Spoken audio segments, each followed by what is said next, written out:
அனைவருக்கும் வணக்கம். மருத்துவ குறிப்புகள் சிலவற்றை சொல்கிறேன், கேட்டு பயனடைங்க. நகைச்சுட்டு வந்துச்சுன்னுவாங்க, நகத்தில் வலி இருக்குது, வலி தாங்க முடியல அப்படின்னு இது பண்ணுவாங்க. எலுமிச்சை மரத்துக்கு கோத்துன்னு இருப்பாங்க உள்ள அழுத்தி, அப்பயும் போகாது இந்த இதில். அதனால் நம்ம உங்களுக்கு சில டிப்ஸுகள் சொல்கிறேன். முதல்ல வந்து நம்ம பிரண்டை துண்டு ஒன்று, வேப்பிலை, கொழுந்து, குப்பைமேனி இது மூன்றையும் அரைச்சி தடவி வந்தால் சீக்கிரம் குணமாகும் நகைச்சுட்டு. அதே போல் அம்மன் பச்சரிசி இல்லை அந்த இலையை கிள்ளிங்கன்னா பால் வரும். நகத்தை சுற்றி அந்த பால் அடிச்சிங்கன்னா சீக்கிரம் குணமாகிடும். அதே போல் நம்ம வந்து பசுமஞ்சளும் கடுக்காய் பொடியும் ரெண்டையும் கலந்து அரைச்சி தடவி வந்தீங்கனாலும் ஓரளவுக்கு நகைச்சுட்டு குணமாகிடும். அதே போல் சுண்ணாம்பு மஞ்சள் இது ரெண்டையும் அரைச்சி தடவி வந்தாலும் நகைச்சுட்டு குணமாகிடும் சீக்கிரம். அதே போல் நாய் கடிச்சிடும். தெருநாய் கடித்தா ரொம்ப பவர் அதிகம். வீட்டில் வளர்க்குற நாயினோட இது யூஸ் பண்ணிக்கலாம்.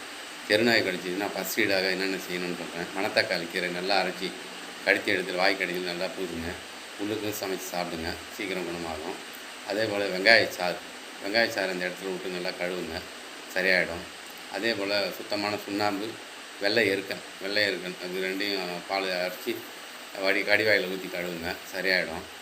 அதே போல் பூண்டை நசுக்கி கடிவாயில் வச்சு கழுவுங்க, உள்ளுக்கும் பூண்டு சாப்பிடலாம். அதே போல் காயம் ஆறுற வரைக்கும் பாதாம் பருப்பு சாப்பிடுங்கன்னா சீக்கிரம் காயம் ஆறிடும். அதே போல் மனிதன் சிறுநீரகத்தோட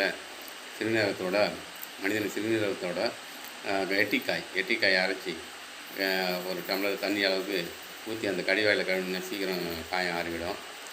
அதே போல் நொச்சி இலை வந்து அரைச்சி சாறு எடுத்து அந்த சாறு அந்த கடிவாயில் ஊற்றி கழுவினாலும் சீக்கிரம் காயம் ஆறிடும். அதே போல் திக்கு பேசுவாங்க, வார்த்தை அது கூச்சப்படுவாங்க, அவங்களுக்கு சில டிப்ஸுகள் சொல்கிறேன்.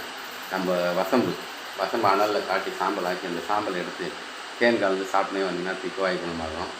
அதே போல் அக்காரக வேர்னு ஒரு செடி இருக்குது, அக்காரக செடி, அதை வேர் எடுத்து சுத்தம் செய்து மென்று சாப்பிட்டு வந்தீங்கன்னா திக்குவாய் குணமாகும். அதே போல் பாதாம் பருப்புடன் கருமிளகு சேர்த்து பவுடர் ஆக்கி வச்சு தேன் கலந்து சாப்பிட்டு வந்தீங்கன்னா ஒரு மாதம் சாப்பிட்டு திக்குவாய் சீக்கிரம் குணமாகிடும். அதே போல் கால் வந்து படிமானம் போட்டு தரையில் உட்காந்து சாப்பிட்டிங்கன்னா ஆயில் நீடிக்கும், 7 வருஷம் கூடும். அதே டேபிள் சேரில் உட்காந்திங்கன்னா ஆயில் குறையும், 7 வருஷம் குறையும்.